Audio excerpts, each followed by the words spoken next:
Hello guys, welcome back to my channel. So let's, I guess, get back into it. So the story of Margaret Rosewarne. So let's get back into that. So where we left off is basically she was kind of meeting up with her friends. Her roommate decided to stay home, didn't want to go. She felt bad, so she didn't go. So Elaine, Elaine's her friend. Margaret decided, you know, she was still gonna go, and she was like, okay, I'm still gonna go, but she didn't have a ride, so she was just gonna hitchhike there. And she's like, okay, I'm gonna hitchhike, see if I can get a ride from somebody. Okay, go ahead. So now let's get back into the story. That is where we left off. Is is when she was starting to disappear. There were no confirmed sightings of her entering a vehicle by the side of the road. So no one saw her, you know, get into a car yet. Or as far as we know. So let's get back into that. So yeah, it's starting to get good. So by Thursday night, Elaine Warren started to get slightly anxious that Margie had not returned to their flat in Server's Paradise. So I'm like, okay, that's weird. Then Friday, Margie's boss called to see why she hadn't shown up for her shift at a local fish and local fish and chip shop. So it was at this time Elaine decided to go by Margie's parents' house to raise her concerns and see if they had been in touch with their daughter. So the circumstances appeared worrisome, as Margie had not taken any extra clothes or money, including her bank book. When she left for drinks on Wednesday evening, the initial theory espoused by police was that she had run away from home. Even so, after the no-show on Mother's Day, concerns grew for the missing 19-year-old. So Margie's habits and interests were fairly typical of many teenagers at that time. And that's true. That's kind of what teenagers these days does, is they kind of just like go on their own, go out, hang out with friends for a while. So that was kind of how it was for her. So they just thought, okay, you know, she might have ran away, but then they were like, okay, we don't think that she just ran away from home anymore. There's something more fishy. No pun intended, because she worked at a fish and chip shop. No pun intended, though. So kind of raised a little bit of concern, but they weren't too awful concerned. Not too bad. But they were starting to get a little bit concerned. Okay, there's no show on Mother's Day, no show then. So they're kind of like, okay, there's definitely something going on. But what? I mean, she would tell, right? She'd tell. So they're like, okay, a little bit of suspicion here, but they weren't too awful suspicious. They were just a little bit suspicious. So they're like, okay, you know, we're a little bit suspicious of where she may be, but yeah. But now they're kind of getting more worried, because she's no show at work, no show on Mother's Day, so there's definitely something going on here. She would later be described by her younger sister Brenda as a happy-go-lucky person with no particular driving ambition. So nevertheless, she was also a local girl with long-standing family, school, community connections in the region. So the idea that she had left the coast to run away, it didn't really make sense to those that really knew her and knew her like the best. So it didn't really, they didn't understand what was going on. They're like, okay, this don't really make sense. She wouldn't just run off like that. She's not that type of person. So they're kind of confused about it. They're wondering, you know, what's going on here? They don't really know much at this time, at this point. They're trying to figure out, okay, you know, what's going on. So it took police investigators about a week, entirely convinced that Margie had likely met with foul play. So they're like, okay, you know, this is not just a coincidence. Get him, or yeah, give him that. Good job.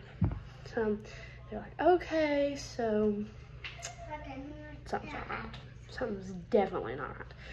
So after about a week, they realized, okay, this is not just a runaway teen or a drunk teen missing. This is somebody. This is foul play. So during the first few days of the disappearance, police had focused almost exclusively on the theories that she had gone to Sydney after the proposed Gold Coast hotel to catch up with friends, or to live up on Tabarine Mountain. So it was concluded that after a thorough inquiry that this was definitely not the case. The sighting of Margie hitchhiking on the Gold Coast Highway at Surfers Paradise now looked increasingly ominous, with her disappearance being treated as an abduction scenario.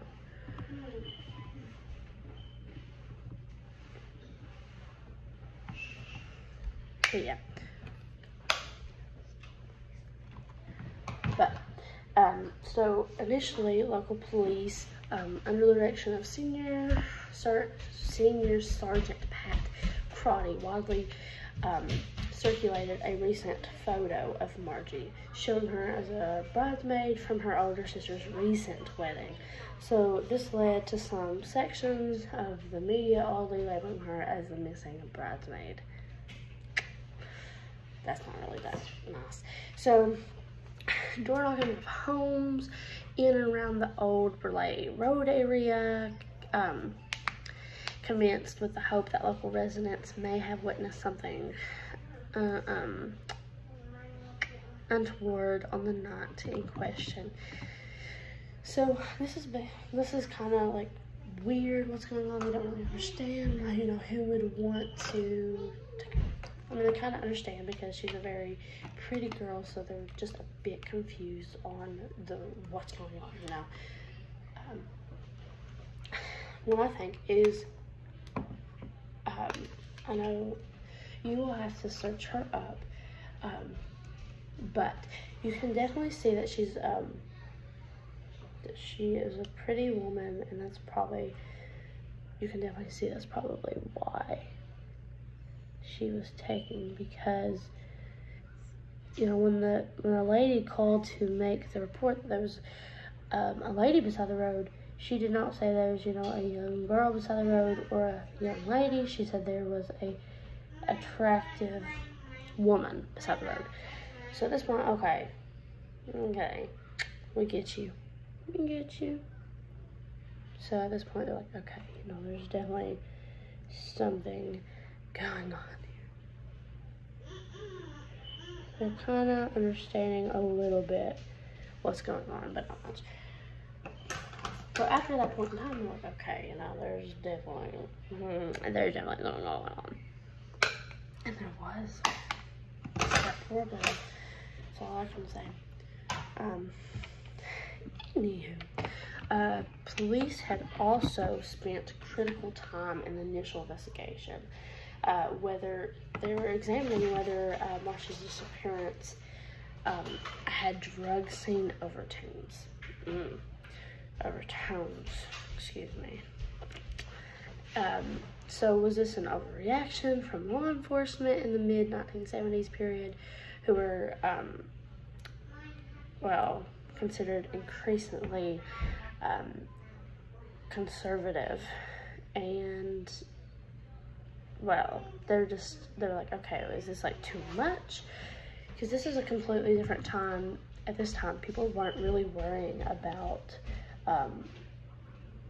stuff like this. They didn't really worry about their kids being taken or picking up. They thought, okay, you know, hitchhiking is okay. That's why she went to go do it, because she thought it was okay to do. So at this time, that kind of stuff was okay because it wasn't scary. Here's a cup in the fridge. So they didn't really understand. So politicians and lawmakers, they were viewed to be obsessively focused on a broader drug counterculture. So they were kind of like thinking, okay, well, you know, she could have been on drugs or something like that, or and got lost somewhere. So they're trying to like, okay, they're trying to say that she could have got involved with drugs, which is, I don't know. I mean, she was a party girl, as you can probably tell by like what we know already. It's like, okay, she seems like a party girl. So in relation to the drug issue, the superintendent stated that police had no information that she was even using drugs, that there was nothing about any drugs whatsoever.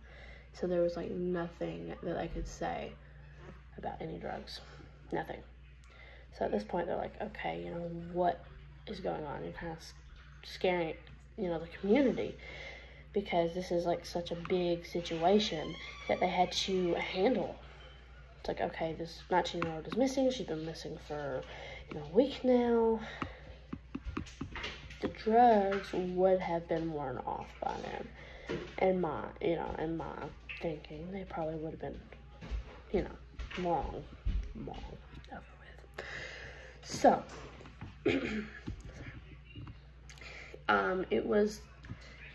there was multiple numbers of angles checked, so didn't really know much at the time. So they ended up, so according to Senior Sergeant Ron Redmond from the Homicide Squad, that sounds really weird, who was ultimately appointed to lead the investigation.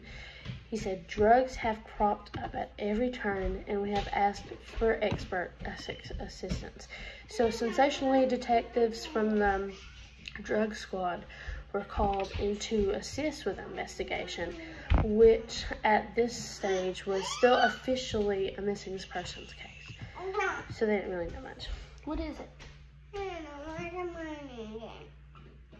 Here, turn on your phone for him, Carolyn. Huh? What are you eating? Get him some cheese balls. What do you want? Sorry guys, pause on the story for a second. What do you want, baby? That's not, I don't know if that, no, I guess it will work. You want some gummies? No, I can't find them. We'll get him a fruit roll up or something. But, okay. Anyways, so, which at this stage was still officially a missing person case. Guarding to the night of Marge's disappearance, Senior Sergeant Redmond confirmed, "We are satisfied that she didn't reach the Gold Coast Hotel after leaving home to hitchhike. She disappeared somewhere between Surfers Paradise and Emberley Heads." Redmond in later years would go on to become the acting chief of police in Queensland, replacing long-serving Commissioner Terry Lewis, who sensationally stood in late 1997 by the police minister Bill Gunn in light of blah, blah, blah. Okay. Well, the speculation continued as expected. It continued, and people were still like scared and all that. And I mean, of course they were, because it's like, but they felt that it would be okay to let their kid hitchhike, or it was okay to let her roommate hitchhike because that was normal to do. And they didn't worry about, you know, creepers. In other words, they didn't worry about creepy guys, creepy dudes. So they didn't worry about that, but eventually they did. So, you know, eventually they did, but you know how that goes. So they were like a little bit confused, I guess, but you know, whatever made him. So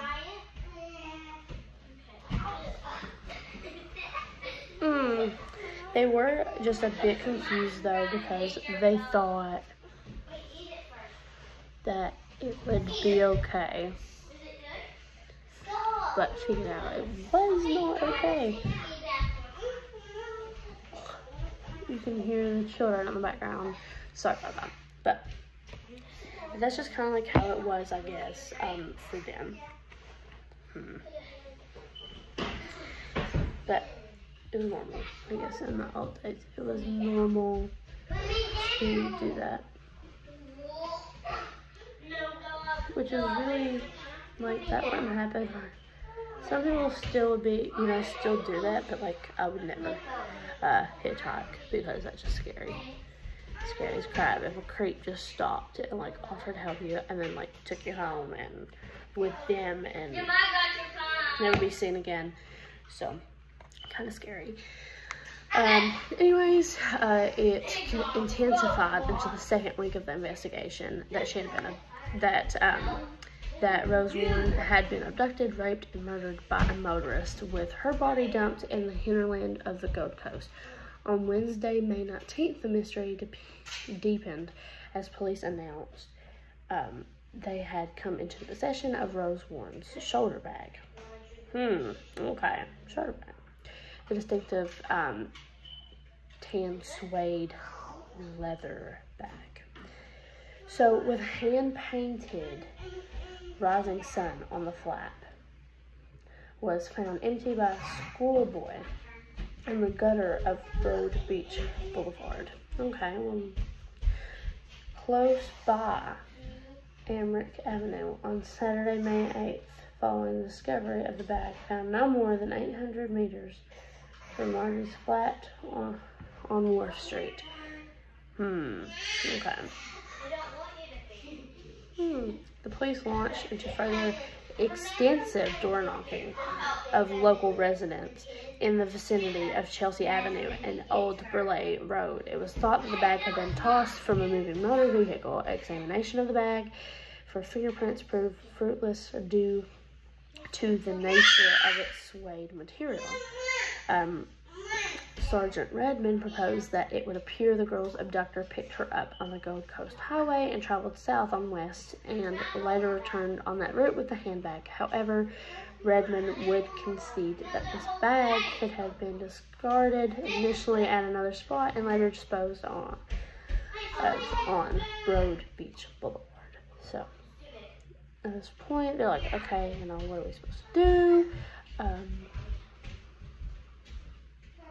Because they're not really finding much. They just found the handbag, but there's nothing that they can prove with the handbag. There's nothing they can prove, which is pretty sad. But I still can't find much of nothing. So, at this point, they're still continuing on, still looking, still doing all the stuff that need be, still continuing, and, well, they're not really finding much nothing, they just think. And so hopefully, they were hoping we might find a neighbor that saw something, because that was a lot to find. So there's actually this newspaper, handbag is the only clue. So, she was found in the long grass in bushland just 10 meters off Newcastle Street at West Burleigh. The discovery of Marty's body was made on Friday, May 21st by a young couple inspecting land within the newly formed industrial area, not far from Reedy Creek Road. Margie was naked, found lying on her back, partially covered by branches cut from ground trees in the immediate area, almost unrecognizable due to the injuries she had suffering about her head. Blunt force trauma was evident, specifically forehead indications likely caused her death were due to the powerful blows from her assailant. Police believe these blows were caused by a heavy instrument of some sort, but the murder weapon was unable to be recovered at the scene. Her jawbone was broken in several places, and the top row of her teeth was extensively damaged, underlying the ferocity of the prey's assault. Oh my lord, that is a lot. And I mean a lot of crap. wrong with her. Oh my gosh. That is just so much stuff. She's naked on her back. Really? Naked on her back. Blood force trauma. And all kinds of other crap. I mean, oh my Lord. And as it was believed, the police, that the body may have been left exposed in the bush for up to a period of 16 days. It would be very difficult to extract in the body. If Margie had been sexually assaulted. So her denim dress was found near the body, but her underwear was missing, as were her slap shoes and other personal items from her shoulder bag, including a green wallet, lipstick, and a perfume. To assist in a more thorough survey of the body, a 600 square foot was cleared with a slasher to remove any long grass. Loose coins were found on the road adjacent to where the body was located. Police thought this indicated some sort of struggle had occurred close to where a car may have been parked. No shoe prints or footprints were found in the immediate area of Margie's remains.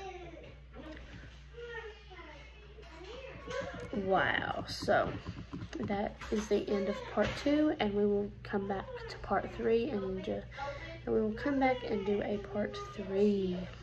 I don't know if I'm excited to know anything else about this, because this is pretty, like, really sad. Thanks, guys.